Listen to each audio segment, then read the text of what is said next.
We're live, Mr. Wade. Are you, sir?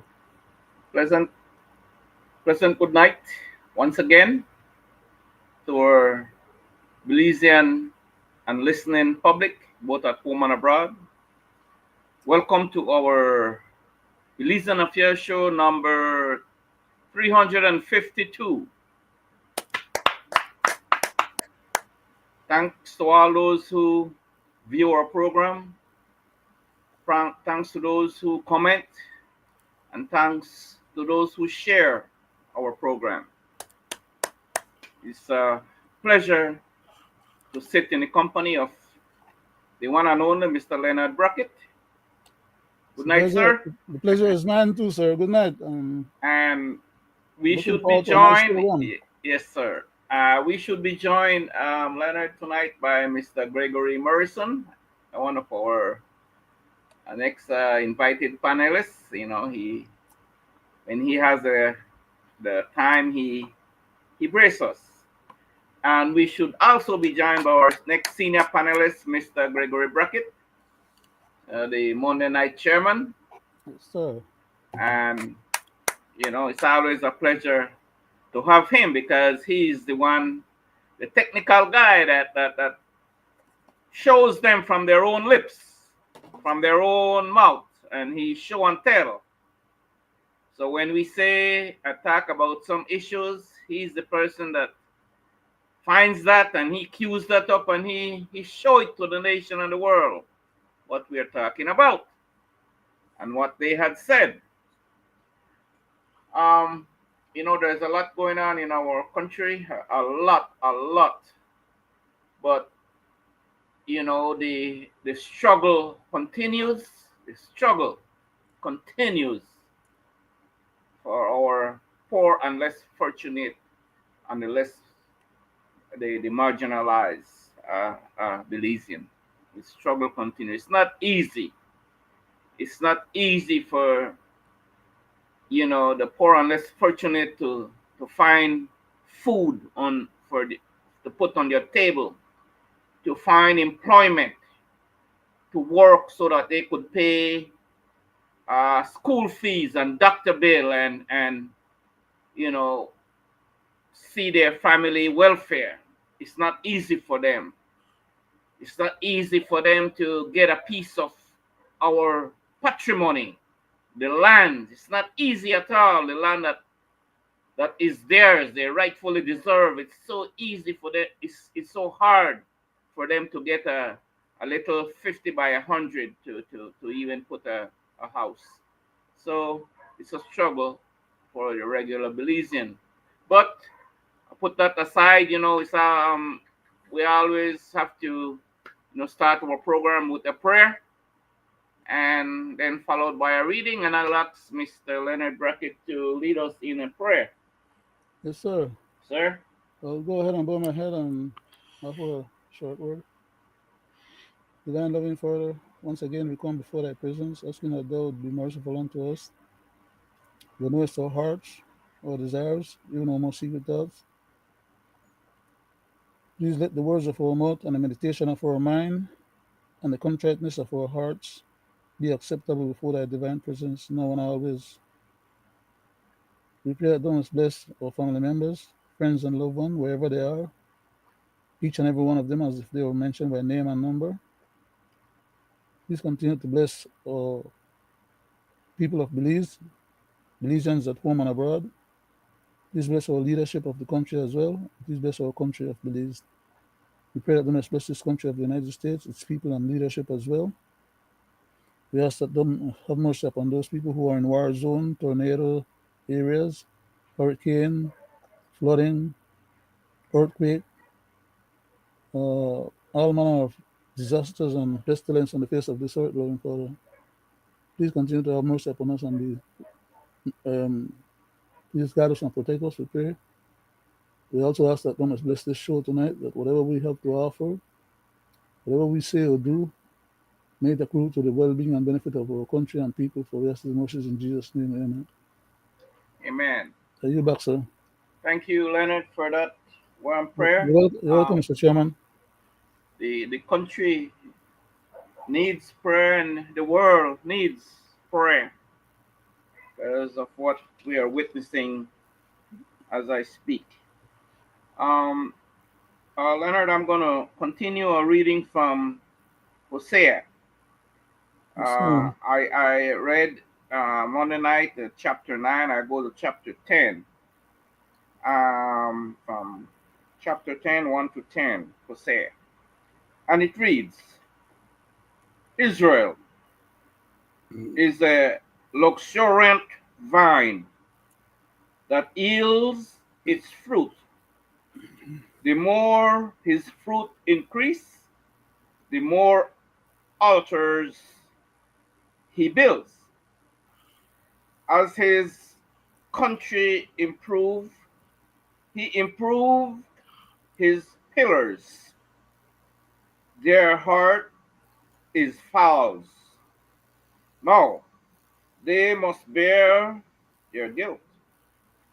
The Lord will break down their altars and destroy their pillars. For now they will say, we have no king, for we do not fear the Lord. And a king, what could he do for us? They utter mere words. With empty oaths, they make covenants. So judgment springs up like poisonous weeds in the furrows of the field. The inhabitants of Samaria tremble for the cough of Beth Aven. Its people mourn for it, and so do its adulterers, adulterous priests, those who rejoice over it and over its glory. For it has departed from them. The, the, the things itself shall be carried to Assyria as tribute to the great king. Ephraim, Ephraim shall be put to shame, and Israel shall not, and Israel shall be ashamed of his idols. Samaria king shall perish like a twig on the face of the waters. The high place of Aven, the sin of Israel shall be destroyed. Thorn and thistle shall grow up on their altars.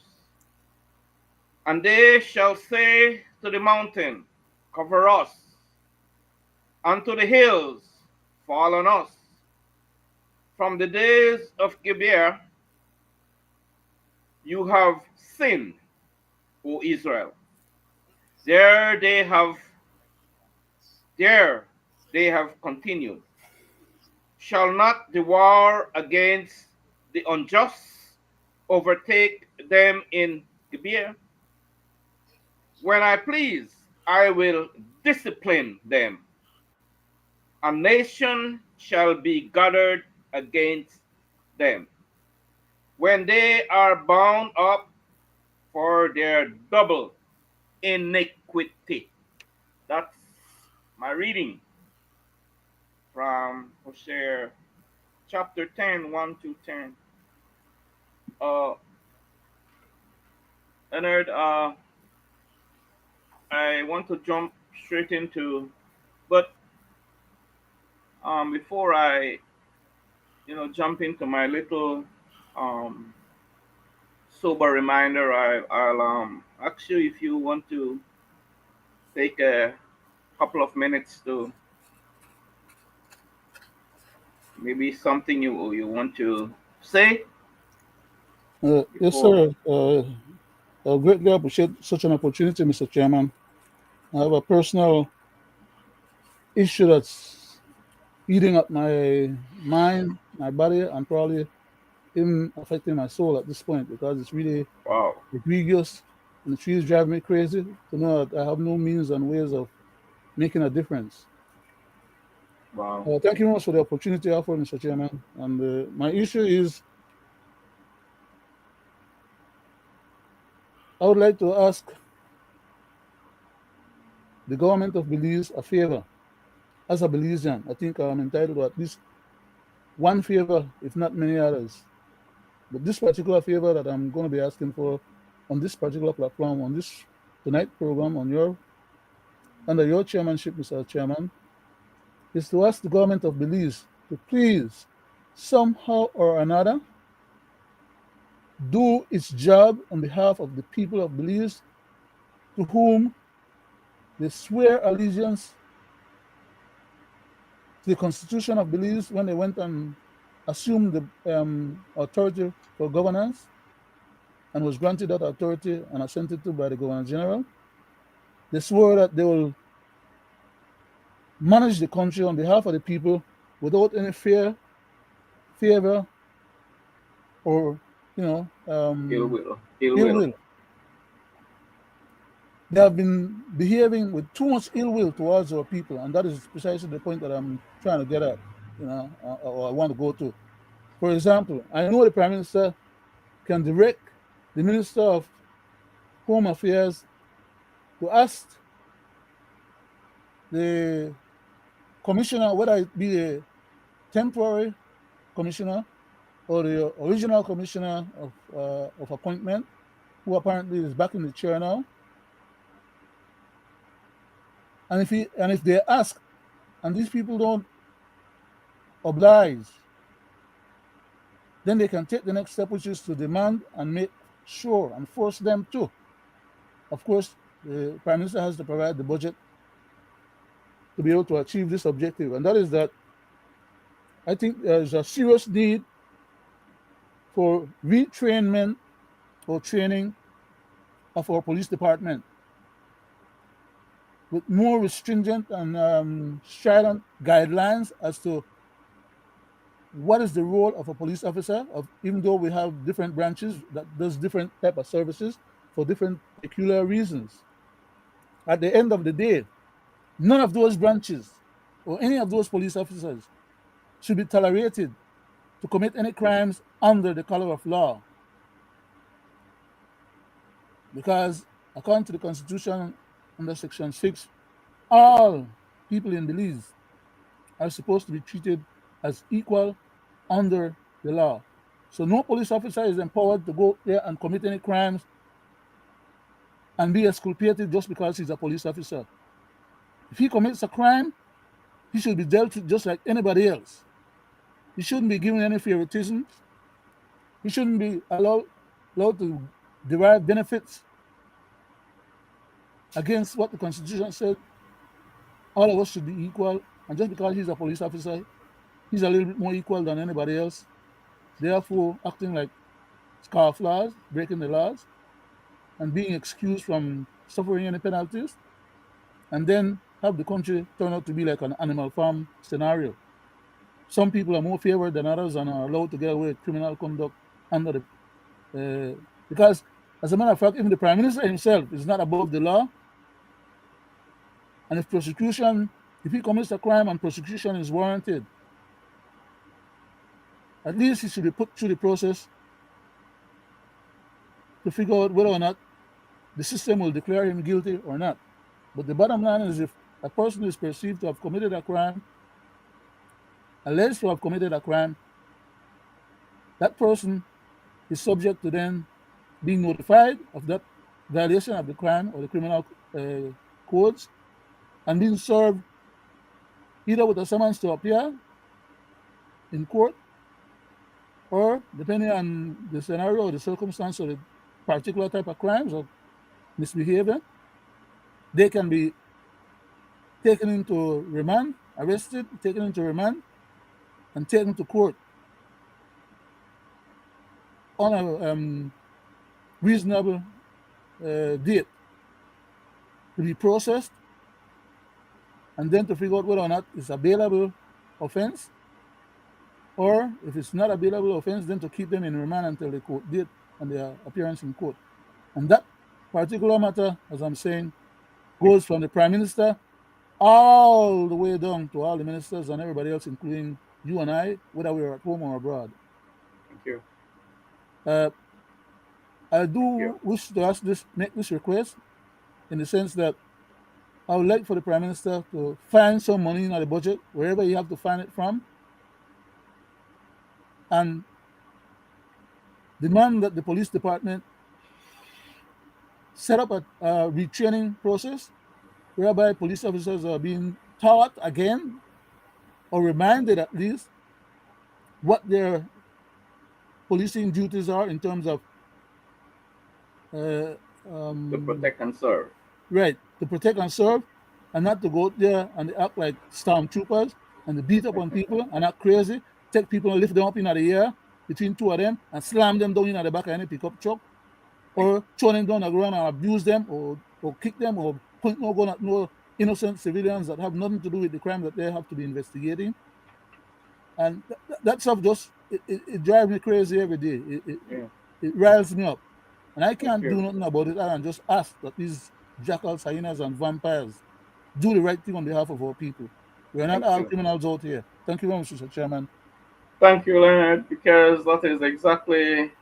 Thank you for that observation and putting it out there again for the 199th time. You're welcome, Mr. Chairman. We have been doing this, Leonard, the same little item that you brought up. We have been talking about this for some years now, Yes, sir. right? On different platform, and now again we still stick to the to what you had alluded to just a while ago. Mr. It Chairman, hasn't why I brought it up is because it's getting worse and worse and worse. it And I think hasn't these people are somehow they are either taking drugs on their own or something is being put into their food when they feed them, or there's something wrong. Regular human beings cannot be behaving like that, especially knowing that they have the power of law behind them. Sorry for yes, interrupting you again, Mr. Chairman. okay. You just drive me crazy, though. Okay, yes. I have ranted a little bit about the state of the nation on my opening there, and another little thing that I want to interject is that remind our Belizean people on our four corners that we are still in the hurricane season, so be very mindful and take heed and listen to your advisory and watch the weather just for precaution and because we are in that season we some of us have been down the road that we see some disaster happen in this country, so we are trying to make sure that it doesn't catch us sleeping. That's basically what it is, because you never know. The storm keep coming, it keep coming, and then suddenly, for some miraculous reason, it just divert in terms of coming into our path lately. But we Uh, could never. You Go want to ahead. say Go something? ahead. No, no, no. Go ahead. No, we. I see somebody in the background. I want to bring them on. Okay, sure, sure. Go ahead, sir.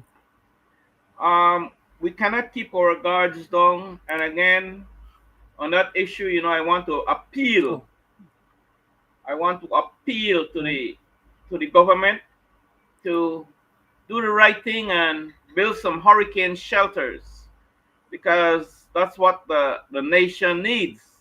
They don't want bunkers. They don't want a tornado, because we are not in tornado lane. We are not on any other disaster lane. We are in hurricane with the hurricane lane, and we need hurricane shelters around this country. But 2025, and they had blankly refused to build adequate hurricane shelter for the people. Just refuse. So that's my, again, I've been calling it out, but I want to jump into a little more um, new development, because every day is something new. Mr. Chairman, Um, it's yes, Gregory, and he'll bring himself on when he's ready to come on. yes, yes. We talk about the the new free movement See, for CARICOM. They believe Belize had agreed and signed on to that free movement, and four countries: Barbados, Belize, Dominica, and the Grenadines had signed on to that free movement, and it means that we could exchange freely within CARICOM, right? And these people could come, seek meaningful and gainful employment and and somewhere to live. Good night, Mr. Morrison, or good evening in your area. Yes, sir. Good evening very much. Good evening, Mr. Brown. And I want to welcome you yet to another edition of our Belizean Affairs show, number 352. Mr. Morrison, welcome. Thank you very much. Thank you. Gregory, Yes, sir. welcome, my brother. It's always a pleasure to sit in your company. Good night. Thank you, Mr. Chairman. Good night to you, gentlemen. good night, sir. Um, Gregory, I want to give you 2 minutes to, if you, before I continue, if you want to Which say Gregory are you something. talking to? Which Gregory are you talking to? Sorry, it's Gregory Brackett. Sorry. Thank you, Mr. Chairman. Yes, Good night, gentlemen, again. It's always a pleasure sitting with you guys Good night, sir. virtually discussing Belizean affairs. And good night to your viewers at home and abroad. Welcome you to our 352nd episode of Belizean affairs. I go back to you, Mr. Chairman. thank you, Gregory. Thank you, Mr. Morrison, sir. Yes. Good evening. Good evening to all. I It's always a pleasure sitting with you gentlemen and Good being evening. part of the discussion as it we get rough and tough out here, and but I think the issues we discuss are relevant, and the point of view we share is diverse, and it is what I would say representative of the ideas that people have concerns about. So thank you, and it's a pleasure being with you all. Good night, Mr. Morrison, and thank you for Good gracing night, us Mr. with Morrison. your Again, input. thank you, my brother. And you said a mouthful there. We do healthy discussion here, and we we we we all share different views, and we respect each and every individual views. Right? We don't talk down on no one. If that's your views, that's your God-given right to expound your views. So, who are we to say that you cannot say or you cannot do? So we have healthy discussion, and that's what we do. And And they say when you feel something, that's the true meaning of passion, and it is just makes you human, right? When it's your exactly, feeling, yeah. exactly. And what we will try harder now to do is to, like, when one of the panelists is speaking, we will just go mute and wait until he is finished, he or she is Oh, doing so. we can't do that. We can't do that with Mr. Brackett, with Mr. Leonard Brackett. Come on now. You talk No, so we much. we we we. Is somebody aggrieved about giving up the time when I asked for a chance to You jump in? can't blame him, Mr. Morrison. He's trying. I, I, He's I trying. get a You sense that can't blame somebody, them. I get a sense that somebody, not like the idea when I asked you and leave part at the time. So I think I have to let everybody with their So, one time and just use so mine. now I'm just putting it out there because that's the only little fault. That's the only little flaw that we have. But we are perfecting it. So we will try. Okay, but yes, guys, I was there is this new um release, guys, that I had watched a couple of days ago, where it's called the new free movement, Mr. Morrison and Greg Yes, and yes, Leonard. the new Yes, sir. free movement within CARICOM, right? Yes. But we here on this program had always been skeptical about the CARICOM nation, right?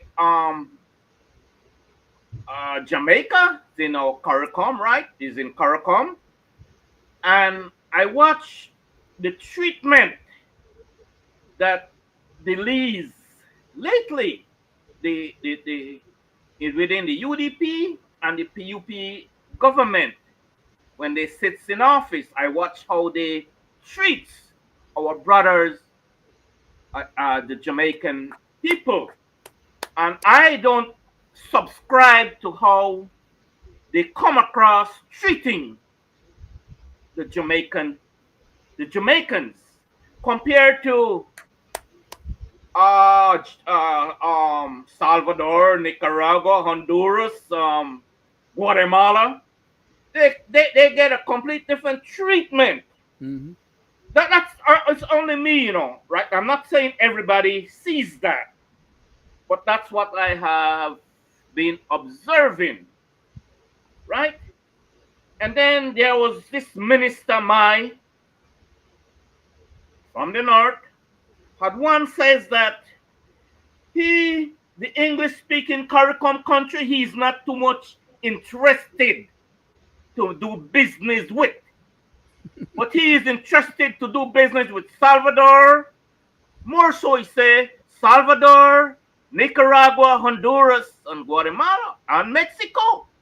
That's what came out of that. And if you want to sue me, Mr. Mai, we could do the research.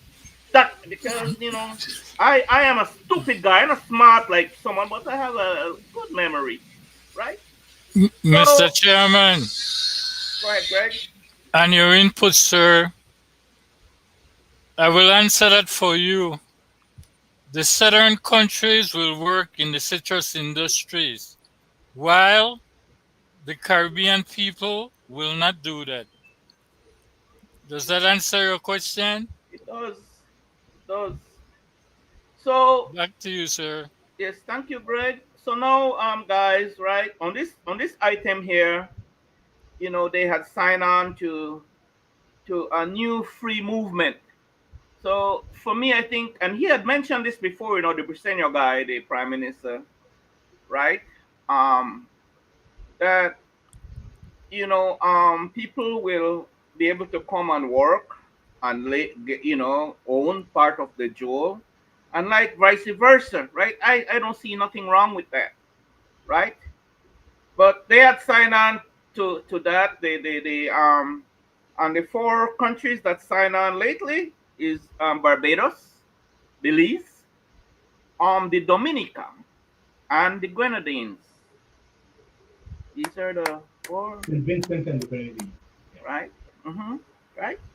So let's see how that we could talk about that, and I could stop there. So let's talk about that because it is very important, because we're talking about what this man says that people coming in to work, he said, a labor force, trade back and forth, and come and live and settle, right? Freely. That's what that man. That's what he Well, meant when he was stuck. And then I wonder if he thought he gave that a wide thought based on our economy and inflation and all that. And then he had also touched on the deportees. Belize, he is considering for Belize to be a safe haven for the deportees from the US. So now you're looking at two different masses. I'm not talking about the terrorists that came in, not that they spring on us, but I'm talking about, you know, what what they are bringing to light right now because they didn't inform us much about the terrorists. They just spring him. They just spring the terrorists on us here on this nation, on the people. But it seems that there's a little conversation now about the Belize being a free haven. I don't know how much money they got. I don't know, right, to do all this, and I don't know where he's gonna put these people, and I don't know what kind of what system he has in place. But let's discuss that. Greg. on, Let me go to Greg first, Leonard. okay. No, I was just going to mention on the No, money question. I could have been answered that quickly yeah, for yeah. you, Just but I'll come to you I'll on wait. that. I'll That's wait. yeah, sure. No problem. Go ahead, No Greg. problem. I am willing to bet that if the media people were to take their cameras on the streets and ask the Belizean people what this means to them, they will tell you all they have no clue. I'm willing to bet that if you go in the churches, I'm willing to bet that if you go to the market, I'm willing to bet that if you go into the business places and ask the employers, the potential employers, what is the full-scale effect of Belize signing on to this and it coming into effect today, October 1st, they will tell you that they don't know, and that is to be put squarely on the shoulders of the government of Belize. One of the other 4 countries, my friends, is Barbados. And the Prime Minister of Barbados held a press conference to inform the Foreign Minister of Barbados the minute he came back from the Jamaica CARICOM heads meeting, where the Foreign Ministers sometimes attend. He went back and held a press conference in his country, and he was able to share what the sectors of the public were doing, what the various ministries were doing. He took on the tough questions, but in Belize, we don't know. We have not a clue what is going to happen should people from these other countries, that our country cannot handle the issues that we're having among our own citizenry in this country, but we're going to take on more without a plan.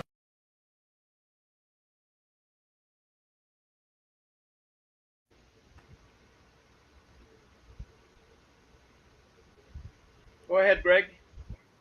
You have 5 minutes.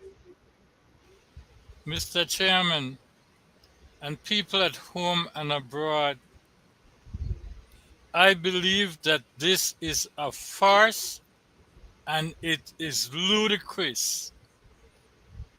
We have the government of Belize wanting to do the 13th Amendment for Southsiders.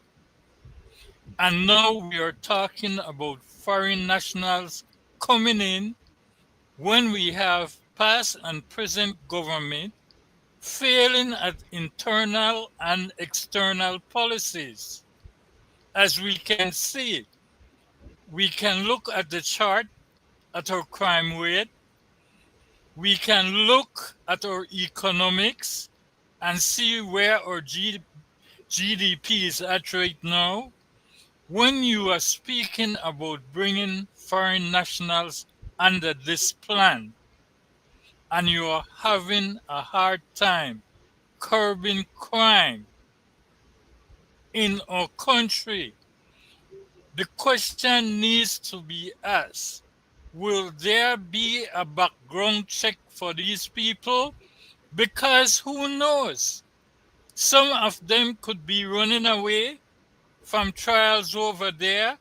Some of them could be running away from other criminal activities.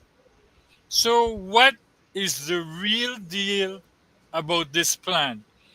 And like you said, Mr. Chairman, the Jamaicans was done totally wrong by our government. And I believe, honestly, they did not want to deal with them as they're treating our southern countries, because our southern countries are willing to work in the cane farm, work in the citrus farm as pickers. I go back to you, sir. Thank you, thank you. Well said there, Greg, and I'm glad that you queued that up for the nation and the world to see and listen to what other views are. Mr. Morrison? Yes, I understand what you said about the Jamaicans, but there was some instances and case where they were just using Belize as a jumping stock to get into the United States. So I understand that. And Jamaica was not the only one caught up in that. Haiti was caught up in that. So there are some greater issues that needs to be addressed with this issue of open border, how it impacts our what they kind of refer to in some terms, or the United States did in some terms, as trafficking because of how people were using Belize to get into the United States. So a lot of clarity has to be brought to that, and some regulation and some proper governmental management.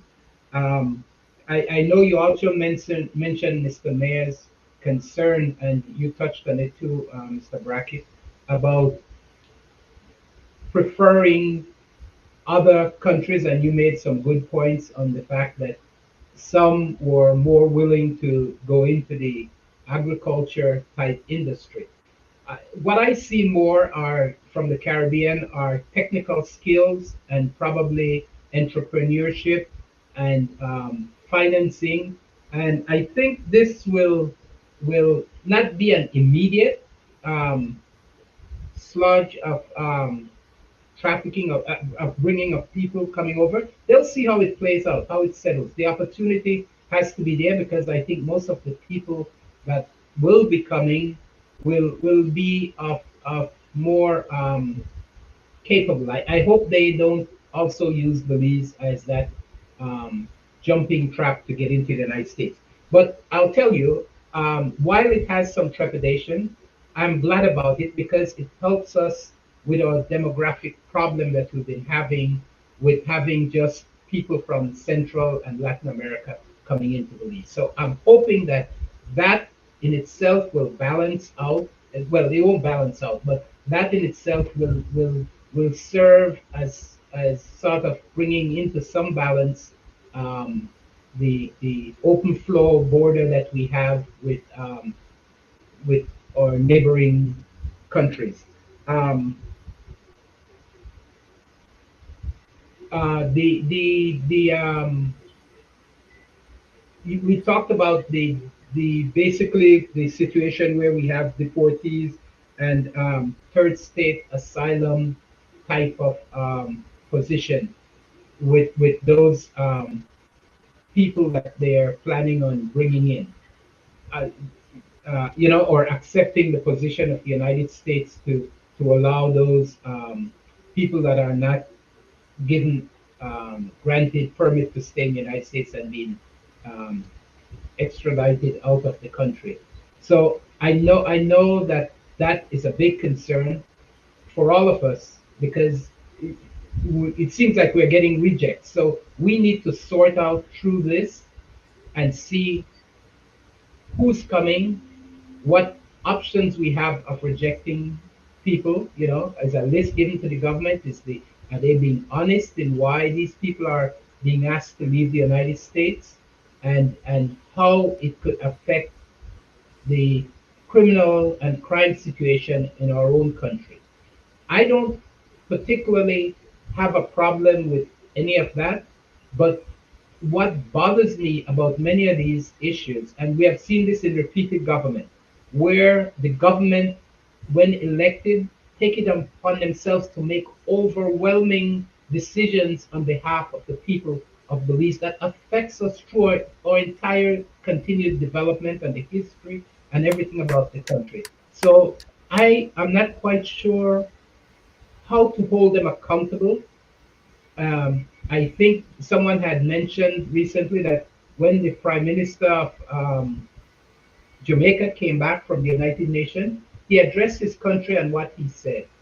And he spoke to them, or if he didn't directly, he had his parliamentarian and other spokespeople go out and answer questions about what discussion they had with bilateral with other countries, and even his speech as to why they had formulated it in the manner that they did.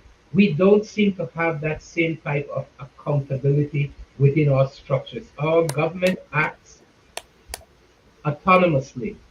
They do not respect the Belizean people. They do not regard them, and they do not provide the consent they're given to govern in terms of being accountable and reporting to them on issues of great national importance that, as I said, impact us not only in the immediate but throughout the continued um, process of our country's growth.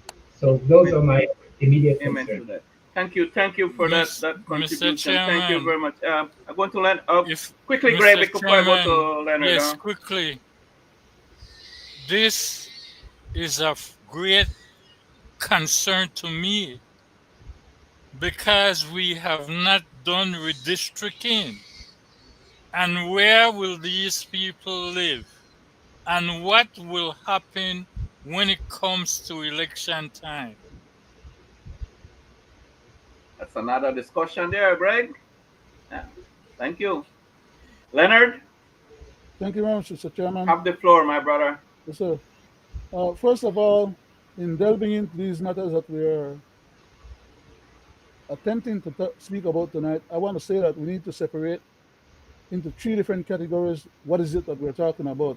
Because if we talk about them as if they were one category or one set of circumstance, we will be misled, and or people will get the wrong impression as to what is it maybe that we should be talking about, or how is it that we are expressing ourselves without necessarily contextualizing the peculiarity of the reasons why things are working out the way they are. So I'll just back up a little bit and say we have three categories. One,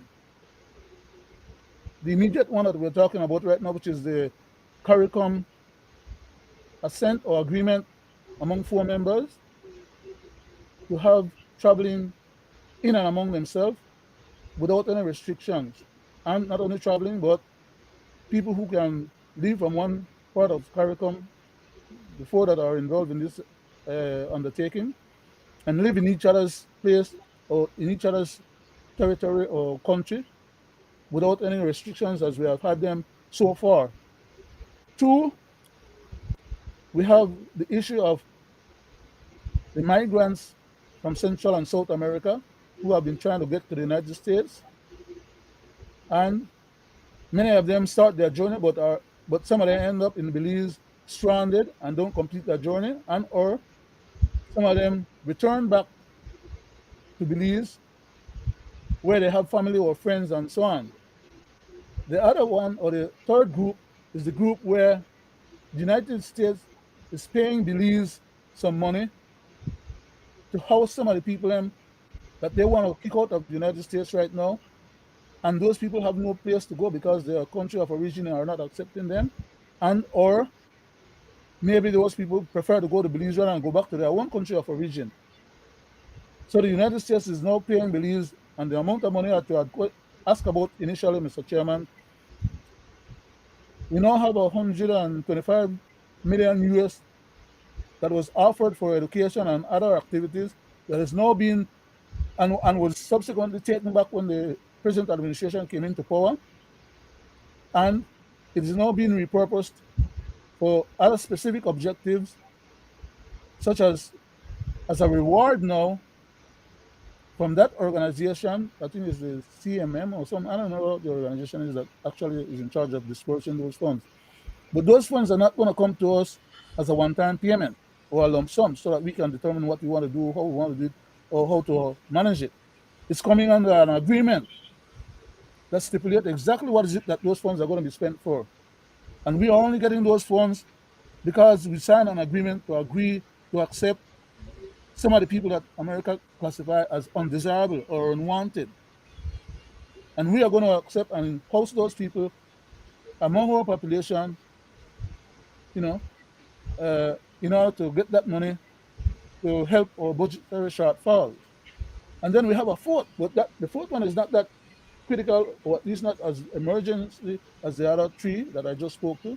The fourth one is where we have the United States bringing in known criminals, have them being accepted into our country to live among us, and who have been classified as terrorists. That's the fourth category. So, Mr. Chairman, I need to touch on each of these if you allow me to, because it's critical for us to understand what we're dealing with. When we talk, 3 more minutes, yeah, 3 more minutes, Leonard. Okay, yes, sir. And when we talk about these things, that people understand what category we're talking about and why is it that we speak to that category the way we do. Yeah. Because it can be conflated and be given the wrong impression. So I want to deal with the simplest one first. The one where we have migrants traveling from South America, coming up to the United States, and America does not want to have them anymore, and they come in droves, in big numbers. Some of them are strugglers, they fall by the wayside, and they end up in our country, like I said. And because our country is more amenable and accommodating to them, we end up housing these people. They end up living among us. They end up benefiting from our way of livelihood and living. And I don't see a problem with that. Everybody, a lot of Belizeans used to travel and still do travel abroad to go and seek greener pastures, as we'll call it. So far from me as being one of those same person that I would say, well, my country should put up blockades or walls to stop other people from coming to our country that they prefer more than their own country of origin. But we should be doing that in a way that we're not changing the demography of the country to such a degree, in such numbers, that we, the local born Belizeans, and especially the small amount of black among us, are put at the end of the line and are brutalized, mistreated, not afforded any privileges that we're not affording to these other people, you know. And then my concern is that with the Jamaica people and the other Caribbean people, our government has a Latinized mentality. They come up with this idea that these people want to use Belize as a jumping place to go to America. What the hell do we care about that or have to do with that? Other than the fact that America is asking us to accommodate some of these people. If Jamaicans or any other Caribbean wanted to come to Belize like we go to their country, they should be afforded that. Now we have this agreement coming into play. But I can rest assured, as I'm speaking here tonight, that while that agreement is being signed by these four groups, we have not been kind and nice to the Jamaicans who have treated us and who are the people who helped us to be able to have a country in the first place. It is their soldiers that came to help defend our rights, to help us earn the privilege to call Belize our homeland and to Amen. celebrate the 10th of September. Truth. Okay, so I'll jump that because I want to get to the other group, which is Yes, the one yes, that please, America is yeah, paying, yeah. the one that America is paying us Uh, for. Belize is too small a country to be accommodating more people from outside our country than we have inside the country. Putting together all the born Belizeans and everybody else that's come from abroad, we're talking about between 500 to 550,000 people. Or if you exaggerate, probably you go to 600,000. But how can we make an agreement with America to take in just about anyone from America that they don't want in America, knowing that we have taken in thousands of Salvadorians to create a little village called Salvapan, and many other thousands that had came since then under Mr. Price and under the other administrations, who are now living among us, many of whom are gang members that ran away from El Salvador because they didn't want to live under Bukele, and who are perpetrating violent crimes in our society. We don't have the experience. I lived in El Salvador for 9 months, and I can tell you, during that period of time in 1962 to 63, when I was living there, I was the only black person in the country to start with, but they were considered as the most violent people in Central America. Why? Because they're a small country. They have about 7 million people now, I think. And they're all, we are living in Belize with 500,000 approximately, and they have 7 million, which is what? 14 times Fui population are living at the same space, or a little bit smaller than Fui country because Salvador is smaller than Belize. Imagine that, and then you'll get to understand what I'm talking about. So these people would always have beef among themselves. Some of them would go to live over in Guatemalan territory. Some of them go to live over in Honduras territory, which is what caused the Honduras war in '69. And they are very bellicose and violent people. one more minute there, Leonard. We have a lot of them now in Belize. They are now becoming the new gang members. You don't see any SOE being thrown in those areas where those people live. They throw it in the area where the black people live. Because the Prime Minister don't want to affect for him district, even though there's a lot of killing in his area as well. But they're Spanish. They're Latinos. You don't mind throwing one SOE from black Creole Thank, Belizeans or Belize City. So thank we you. cannot accept the fact that we are taking all these people from any which way they could come from into our country to number our population while our government is not taking care of the local population and their needs. Are you back, Mr. Chairman? Thank you Thank very much, you. sir. Thank you very much for your input there. Greg, you want to say something before I move to the next item that I want to talk about on that on the first item quickly? Thank you, Mr. Chairman. I do have something I want to say. Yes, sir. Go right Based on ahead. our previous shows, sir, and based on the output from the Belizean administration, I want us to take a keen attention to this, sir. Police Suzette Anderson. The release says, quote, based on the high level of public interest in this case, the report made two recommendations which were accepted by Cabinet. One, the recommendation moving forward is that an independent investigation be conducted in relation to this incident. Two, that none of the police officers assigned to this inquiry be allowed to make any statement to the media or within the public domain in order to safeguard the integrity of the said inquiry in the event that the matter is addressed in a court of law. Cabinet agreed to refer the recommendations to the Attorney General for legal guidance on how best to give full effect to this recommendation. Considering the fact that the evidence, as disclosed in the inquiry report, does not in any way implicate Commissioner of Police Dr. Richard Rosado, Cabinet has requested that his leave of absence be discontinued and that he return to active duty effective immediately.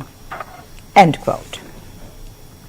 Now, Police Suzette Anderson. Thank you. Thank you, Greg. That was the next item I was going to go to, but hey, Mr. Chairman, I had to put that there. Yes, sir. Because go right ahead, and I'll give you the 5 minutes. The past shows, and I mention it again on our Monday night shows, there will be no showing of videos because what I said, it would be considered evidence. As we can see, there's not even a mention of video in that output. But I will say why, Mr. Chairman, but I will go back to you first. No, go ahead. You have the floor, Greg. Go ahead. Mr. Chairman, I believe people at home and abroad, the Prime Minister is outright snubbing the people of Belize. I always speak about narrative and how they join onto narrative. When you hear one minister say something, all of them jump on board and speak with the same tone. Amen. And I'm saying this to say, the Minister of Police said he did not see the video. The Prime Minister did not see the video.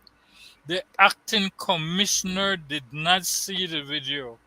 The investigating commissioner is not speaking about a video.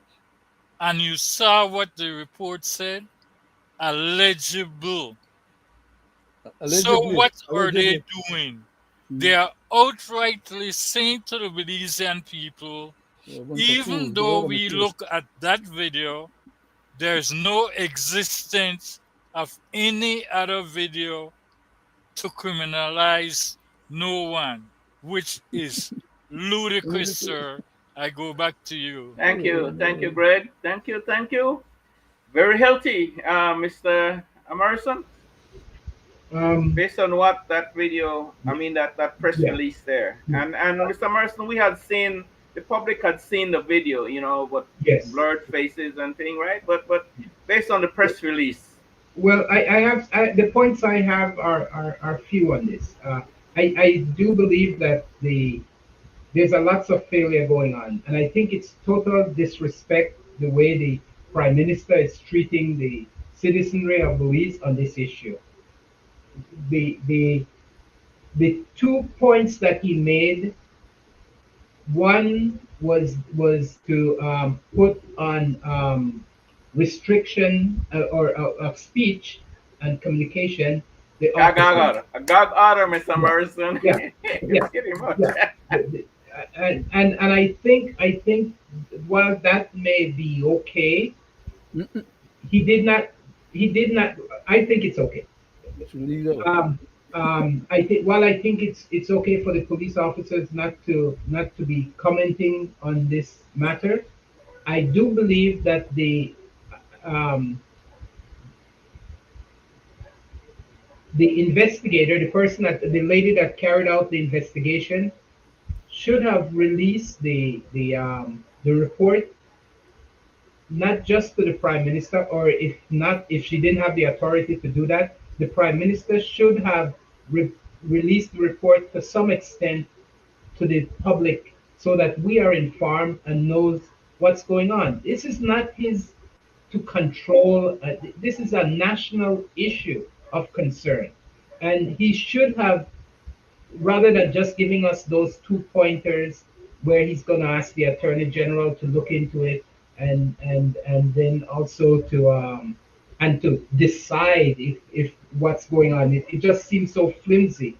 um, I think that, and the way he phrased it didn't even seem like just to investigate it. We already did an investigation. So what should be coming from this is for the Attorney General to be making, and I brought this up last time on the conversation we had, that I believe that the Attorney General, because in all indication that we have seen so far, it is cause for a criminal investigation.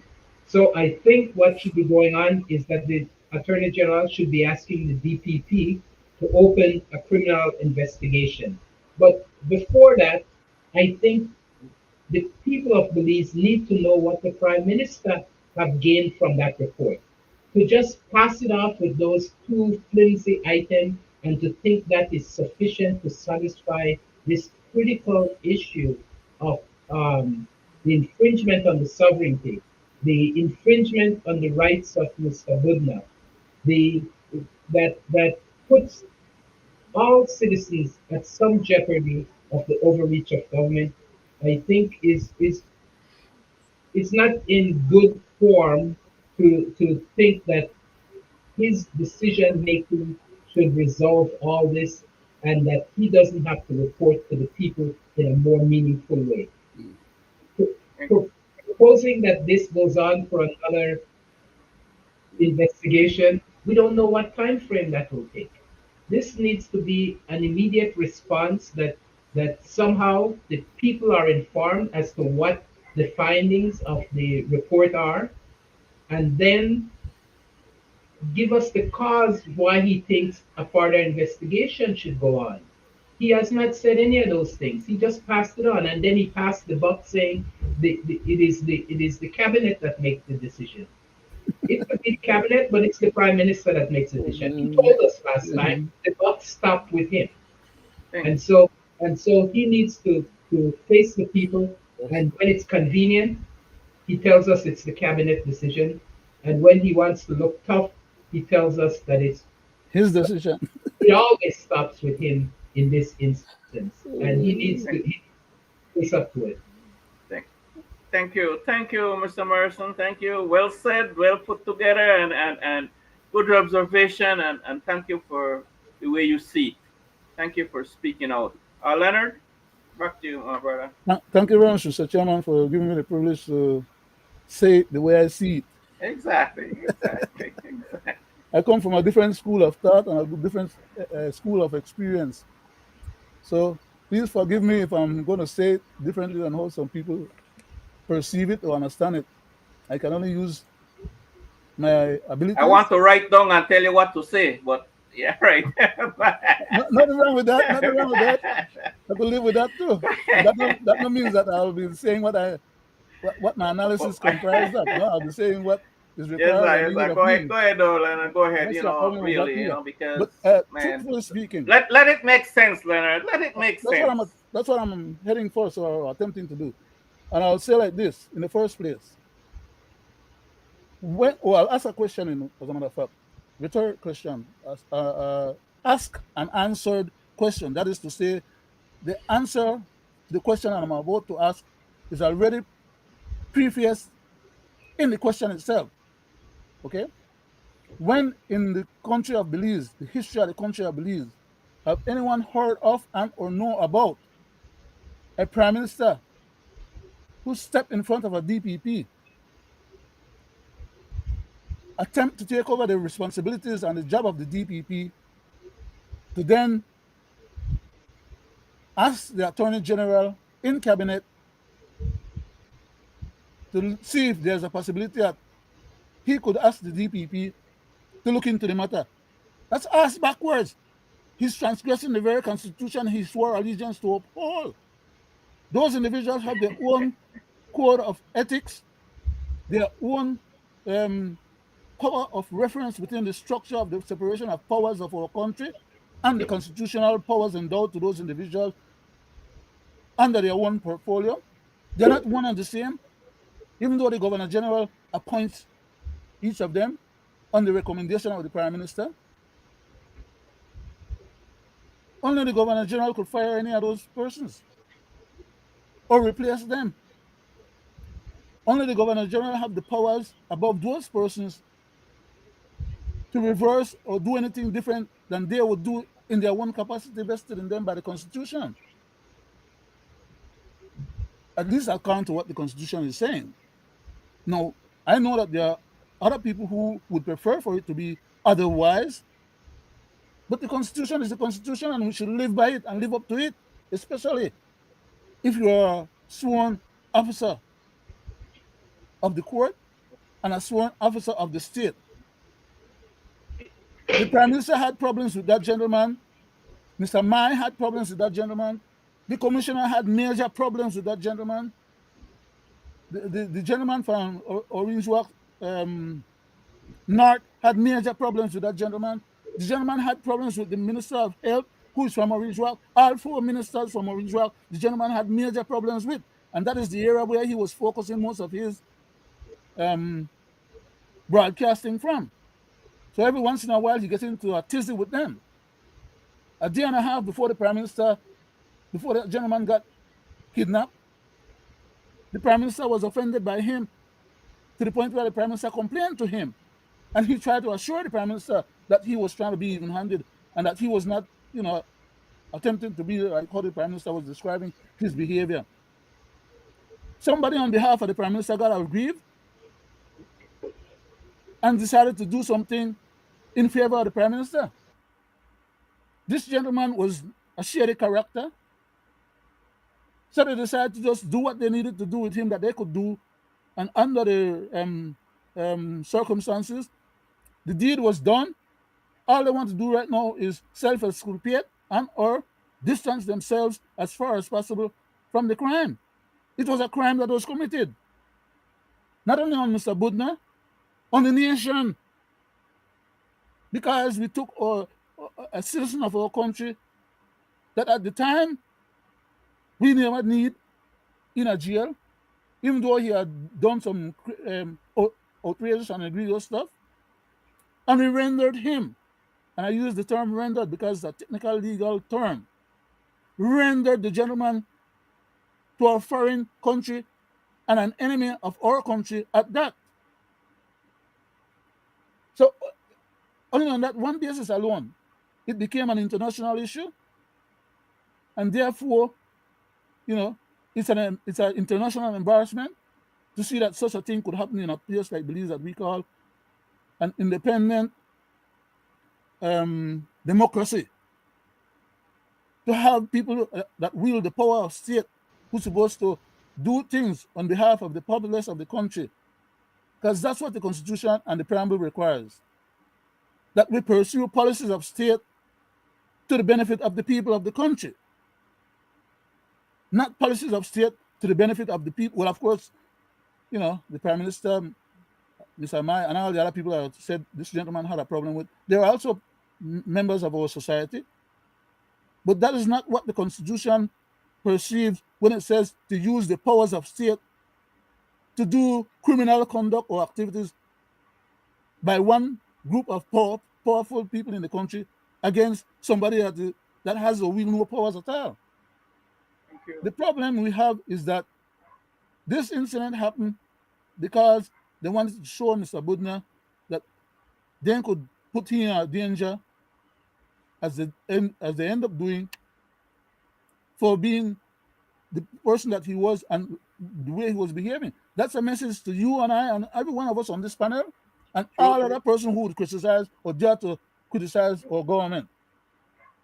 But the problem is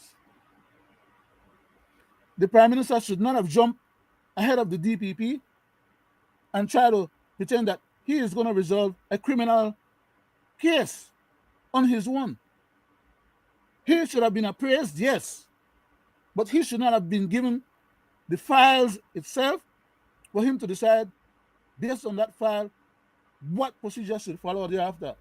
At the least, that file should have gone to the Attorney General if he was thinking that maybe it should go to somebody inside of his cabinet, because that's a legal entity.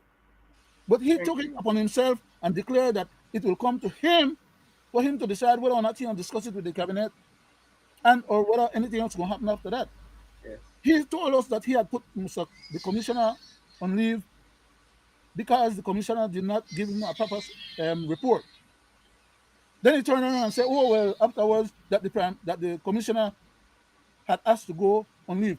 What? How the hell the commissioner wants to go on leave when there's such a major crisis, an international police matter, of which many members of the police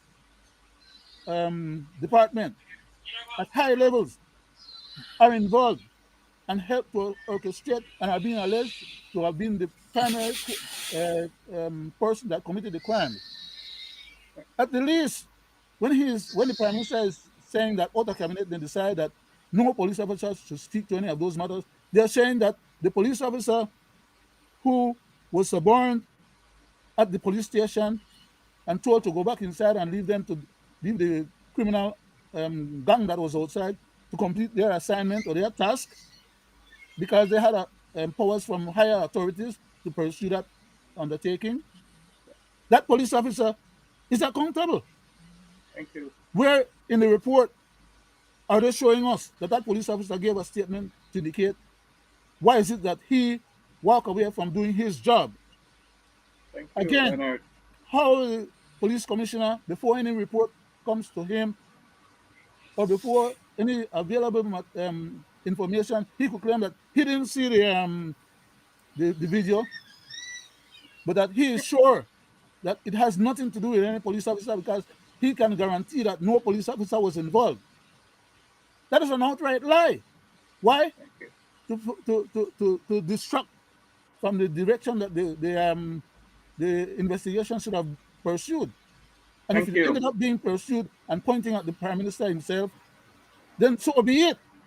Thank you, Leonard. Thank you. Thank you. Thank you, Mr. Chairman, if I may, there is two things I want to say here. The first one is the notice that was put out by the government contradicts them. As I always said, they lie on themselves. Because if Mr. Rosado had freely took 45 days, they would not said what they said about bringing him back expeditiously. Hello? So they need to really check up when they speak. The second thing I want to say is this, right? I want the people at home and abroad to know, and any legal minds can tell you this. Any administrative directive or policy issued by the government or commissioner of police is subordinate to the Constitution. Amen to that. because it violates Section 12. Only the court can put a gag order when the case is in trial. Yeah. So they are making believe to the Too many people, mistakes. and that is a farce.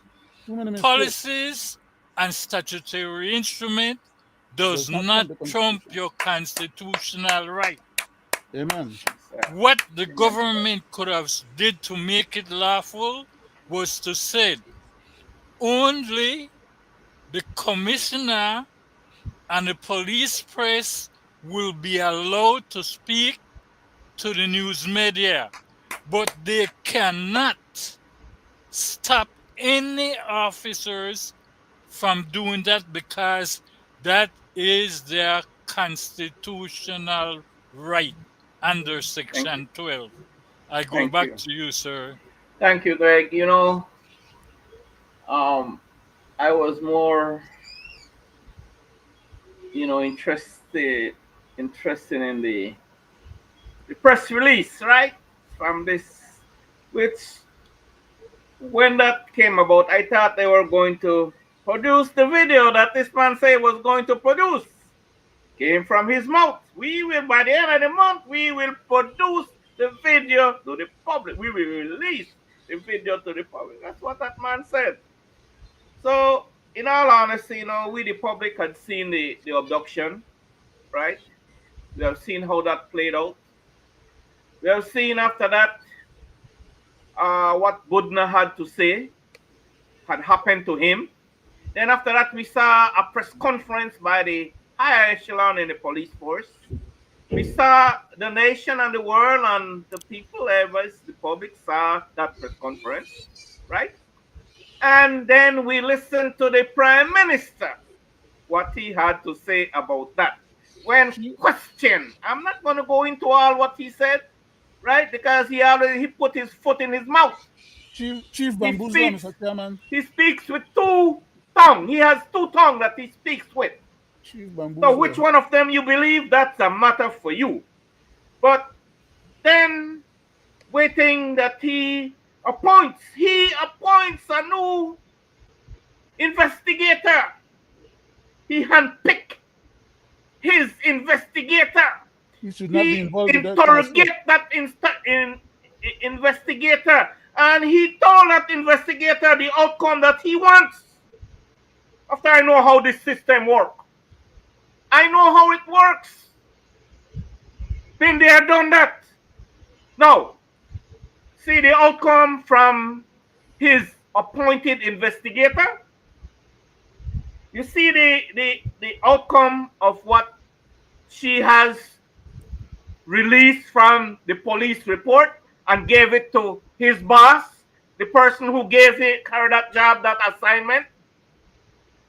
And she knows that that's not the way we do things. But She should knows know. that. She should know. Okay, she's a assistant commissioner. How did you get to that rank? Right? So, my question is that, my biggest question here, Greg and Leonard and Mr. Morrison, who will they appoint? Here my question. Who will Brisenio appoint and his cabinet sit together? Well, we have to appoint, we have to take, we did, no, this one, no, this is the right man for lead this investigation, they call it an independent investigation, Crazy. right? But it Education will is be crazy. handpicked by them for them to bring back the outcome that they want. They will go there with a task, right? I'm telling you, this is how I know it will happen. Each and every one of you all know differently from what I know, Mr. right? Chairman, Let me let's finish, remember. Leonard. Let me finish.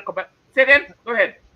Let's remember, in the context of what you're saying, let's remember Mr. Menendez, because it's exactly what you're currently saying. We have historical references or points of reference to validate what you're saying. Thank you, sir. You're Thank you, 100% sir. correct. So this is a public concern. This is of national concern. This is of international concern. So, is this man, Johnny Briceño, the leader of this country, want to be put out there as to not doing the right thing? Or want to be put out there and say, this prime minister, yes, look, he found the culprits. It wasn't the ghosts. It wasn't ghosts that abduct Budna, and the police commissioner,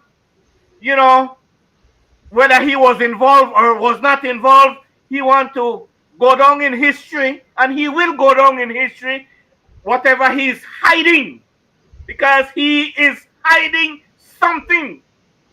And he brought back the man that he fired. I call that a fire, because he fired that man from his seat.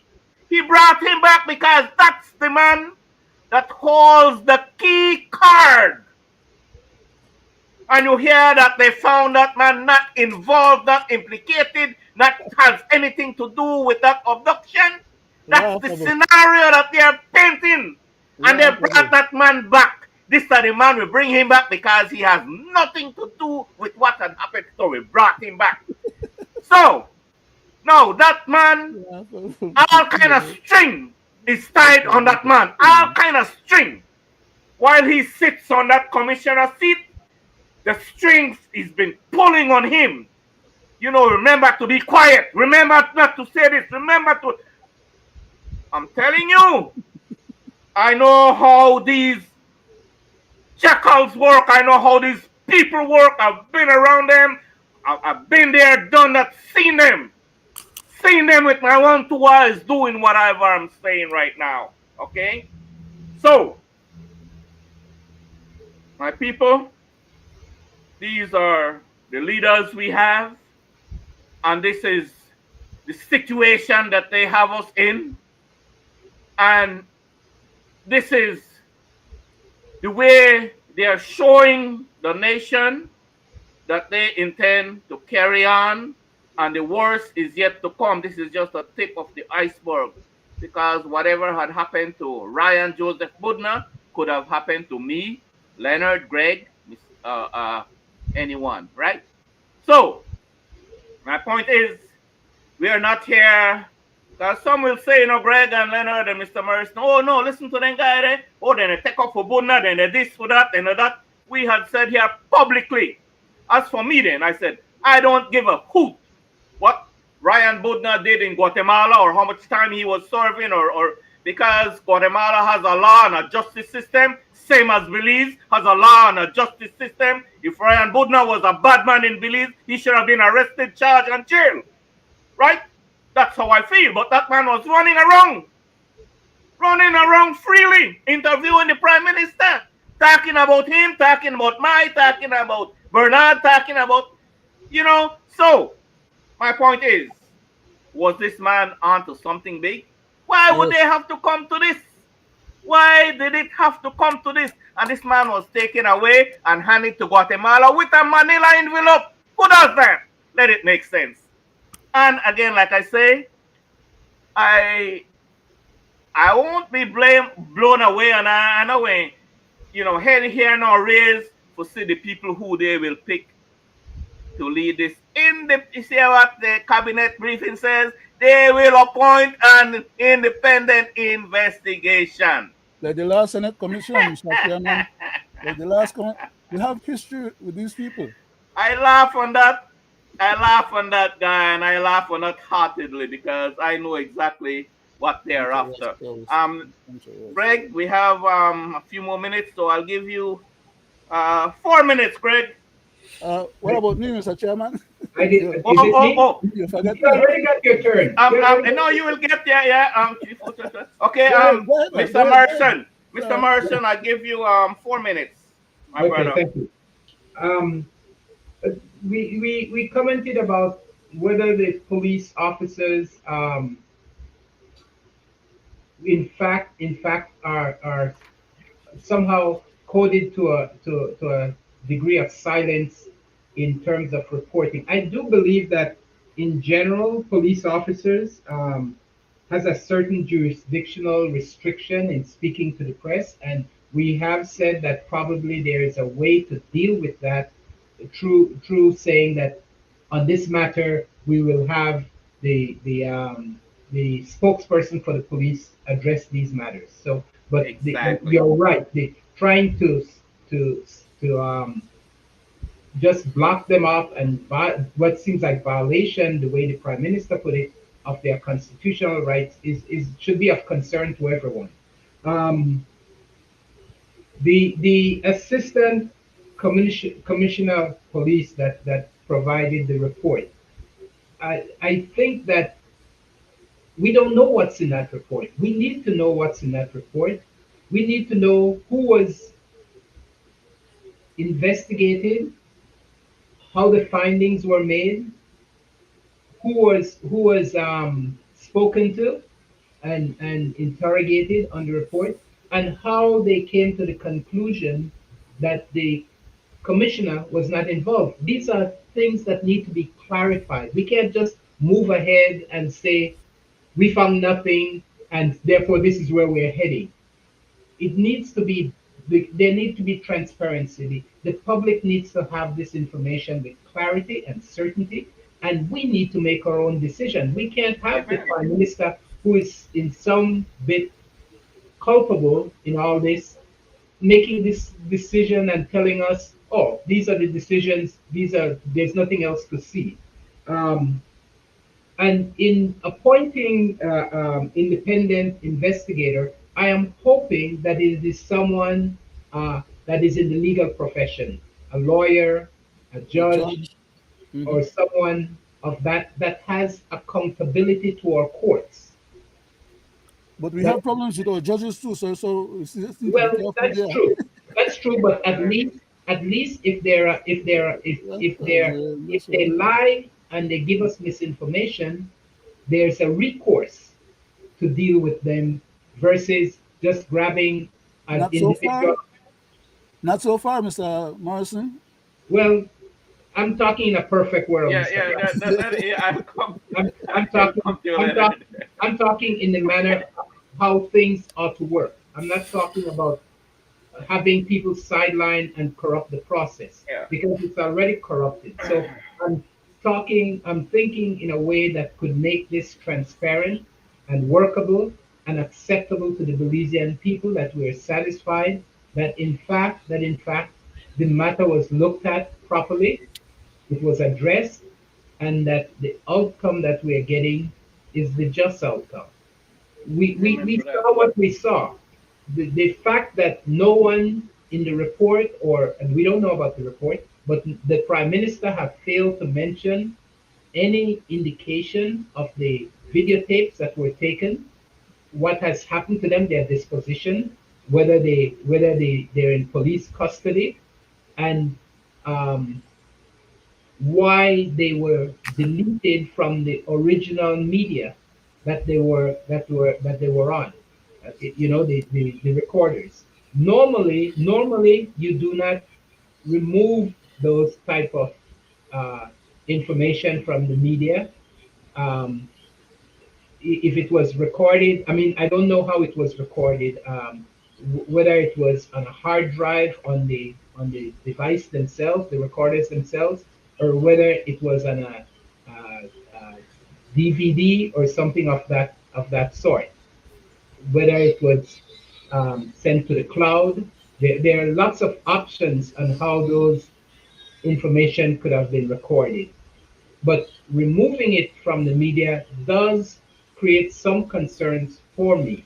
And so um, I think the prime minister should have given us some clarity on to where that information is and the integrity of that information, how it's being protected, and its chain of custody, so that we are then not faced with compromising the legal proceedings that would need to take place. So that's where I stand on it, Mr. Thank Chairman. you. Mi- Miss, Well said Mr. there, Mr. Morrison. Very important. Mr. Greg, Chairman, Greg, make it quick. wait, I will We let you last go time, to yeah, Mr. Brackett. Mr. yeah, Morrison, yeah, I yeah. just wanted to say this. You had at least 4 locations that had video cameras. So for all of them to be deleted, I don't have to say anymore. I don't have A to say four, I anymore. think it's more than four, Greg. I think it's more than Okay, four locations here, but but The point I was Mr. making was that the recorders were returned without the evidence information that was captured. mm, So yeah, they were removed from those devices. yeah. But what happened to them and in what state of preservation they are is the big concern. And we know Thank how you. evidence Okay, Mr. back. Morrison, I we know Preservation also or how want to evidence occultation? say this. I Preservation also or want to say this, occultation? sir. Quickly, Greg, Using quickly. Let me go to Leonard. using the Attorney General to me is worse. We just have to look at the PRS incident. So Thank you. please don't go there. well, Thank he's you. the legal But responsible person. Mr. But Chairman, no, I don't want to use the attorney general in this Mr. instance. Chairman, the Okay, your turn. Constitution, Your turn, Leonard. You yes, sir. have, let's Thank you. see, you have The, 4 minutes, Leonard. thank you. The Constitution does not perceive that the Attorney General should take over or what you call it? There's a term. I can't look for no term right now. I'll draw blank. But that the Constitution does not perceive that the Attorney General should step into the authority vested in the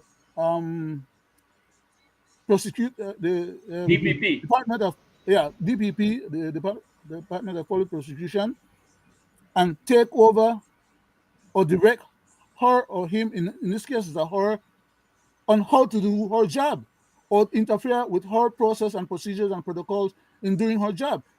Her job comes under the purview of the court. The DPP works along with the police for investigative purposes, but her authority is not limited to the police. She makes the decision as to whether or not she deem a case prosecutable or not, which is why we have such a low percentage, because a lot of information that was supposed to be in police file gets disappeared by the time the DPP presents their case to the court. Therefore, they have to claim that they don't want to prosecute anymore because the file is not available. The evidence is not substantive enough. But all of that is inside the house trick that they pull, over and over. I wanted to read here something. Let me go to Make it quick, section Leonard. 108. Yeah. Yeah, 108, section 1, I think it's 108. Yeah, 108 and 109. But I'll try to read 108 quickly because there are 103 right now. Just give me a second. Okay, Well, Mr. Chairman, I got while it. I got he's it. I got looking it. for I got that, it. No. I got it. I got it. Let me just read the thing and done. Get it over with. Okay, because time is running and Yes, sir. Time is running there, Leonard. next thing you know, Mr. Chairman, we'll finish the show and I'll get for you. I want people to hear this stuff for themselves. Yes, man. Okay, Go that's ahead. why Go I'm ahead. Go ahead. Go insisting ahead. want to pursue it. I'm Yes, not sir. trying to be, well, anyhow, make a shut up more than just read it. So, the Director of Public Prosecution shall be appointed by the Governor General, acting in accordance with the advice of the Judicial and Legal Service Commission, and with the concurrence of the Prime Minister, given after consultation with the leader of the opposition. So it's not one person that determines that appointment. And the Legal Service Commission is under the Governor General as well. It's not under the Attorney General. It's not under the Prime Minister. The Prime Minister had no rights, authority vested in him and his position to have captured this particular case for his perusal, recusal, and exculpation. Okay? In a story. I hope you understand what I tried to say just now. Thank you. Because his lawyers would understand that. Thank you, Leonard. Thank you. Thank you. Well said. Mr. You're welcome, sir. Chairman, And Greg, go ahead. Go ahead, Greg, quickly. Because time now is of an essence. Now, go ahead. Mr. Chairman, what I really wanted to say is this. Yes, The Attorney General Nobody has asked him if he saw the tape because his rightful job, while he should not be taking on any issue that the DPP should be doing, had he seen the tape, his role as the highest legal mind for the country is to protect Mr. Budna's right. And we know he will not do that. Mr. You know Chairman, why? Hold on, Leonard. Hold on. Because he was used to investigate one of the elite against a citizen of this country. And we know what the outcome was. I go back okay. to you, sir. Thank you. Quickly, Leonard, Yeah, okay. So before I do the for all closing. intents and purposes,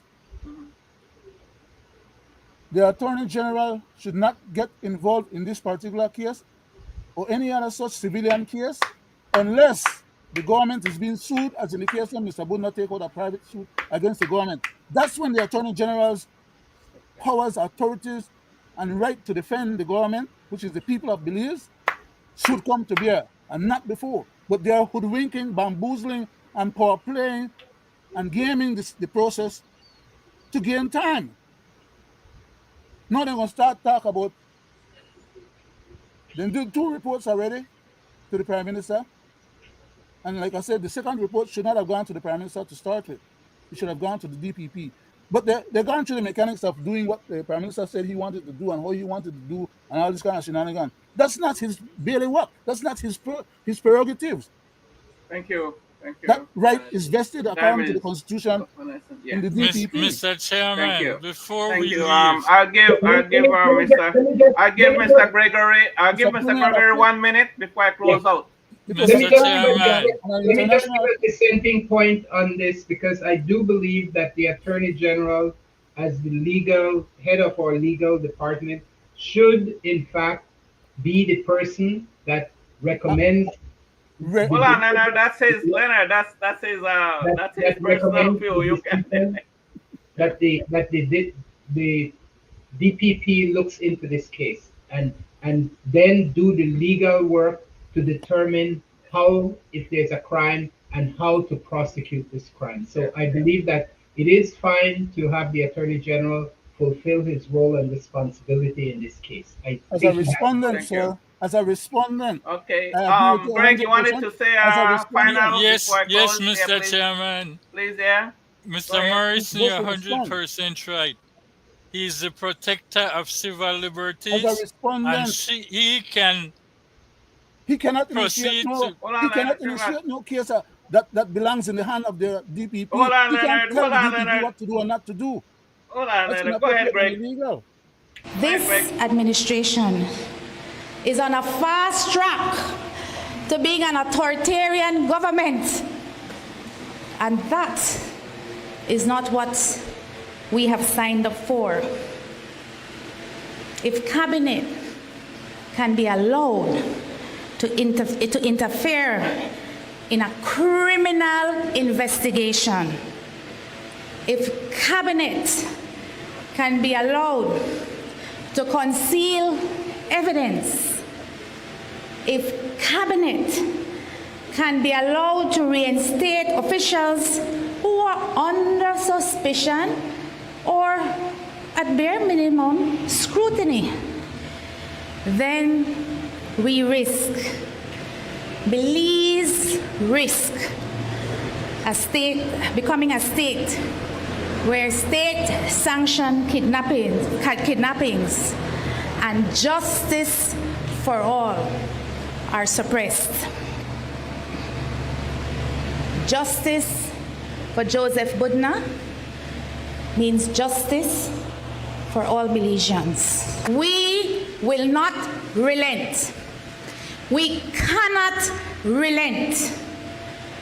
We must ensure that our Belize remains a nation of laws, not a nation of political cover-ups.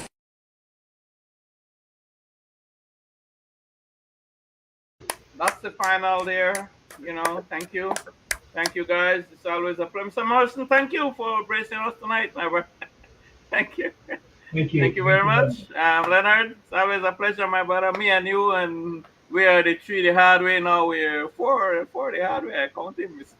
I get to jump in every now and then. Thank you all for inviting me. Thank you for Greg, addressing us, Mr. Morrison.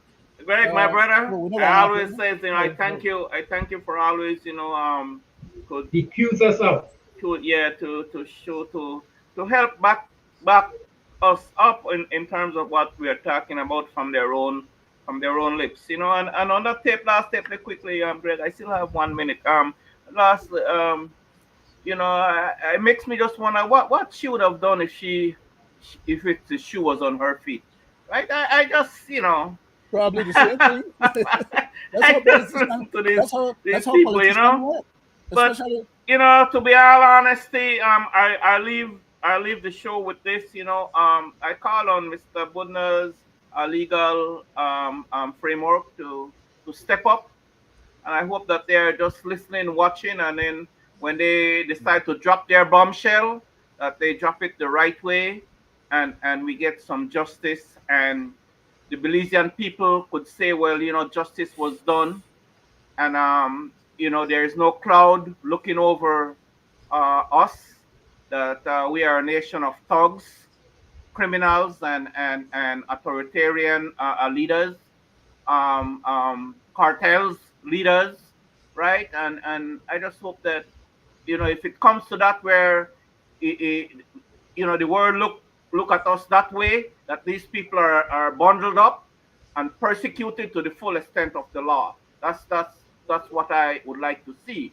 Whoever had done that, because it's not no ghost did that. This man, they're discrediting that man to say he's lying. He don't know who beat her. He don't know who care her. He don't know how these marks get pan her. He don't know who punch you up and beat you up with a stick. And this man is crazy, and he don't know what he's talking about. It's all ghost. He had a bad dream, right? So, like I say, let's see how it plays out, guys. And like I Mr. say, Chairman, I want to say this to the go people ahead, at Greg. home and abroad. Quickly. While we might be having an issue with this case on the criminal side, I want to explain to the public that because of a lawsuit, if the liar subpoena the government to bring those tapes and they refuse, the judge can hold them in contempt and they can actually go to jail. suppose. So let's Oh, make sorry, no sorry. believe this is the end of it, because Amen to that. somewhere down the line, Custody. these tapes will have to surface. And In a if they court of were law. erased, they will be in contempt. I go back to you, Amen to sir, that. for the Thank closing you. remarks. Thank But, you. Mr. Chairman, a lot of time you hear the DPP said no le procureur, right? Because, like I stipulated earlier in my other comments, the documents have disappeared from the place where they're supposed to be kept It under happens. proper custody. Yeah. Legal custody of those It documents happens is here. required. And if the custody is not, the Yeah. prominence of the custody is not established correctly, the judge, the lawyer could have the judge So, not even accept whatever the DPP or anybody else want to present as evidence. Just and take Right. it out of the system. The air conditioning could break down and the room get too hot and they melt. Okay. yeah. Well, the And last thank time God, we hear thank about God, the rat eat the documents. guys. Okay, quickly. Thank God that this is a international issue, and it's been noticed and it's been watched around the world, and there are international organization, not local and international organization, that will be involved in this case. So you know, let's see the outcome of it. All we want is for these people to come clean, and we want justice. That is all we are asking for. Um, on that note, again, thank you guys. It's a pleasure to sit in your company here tonight with you guys. Thank you very much, and hopefully that we could congregate on Friday. Again. Right, and I want to say good night, Leonard. Wonderful show, Good night, Greg. Mr. Chairman. Yes, good night, Greg. Good night, Mr. Thanks, Greg. Morrison. Greg, take it away, Greg. We want everybody. We want everybody.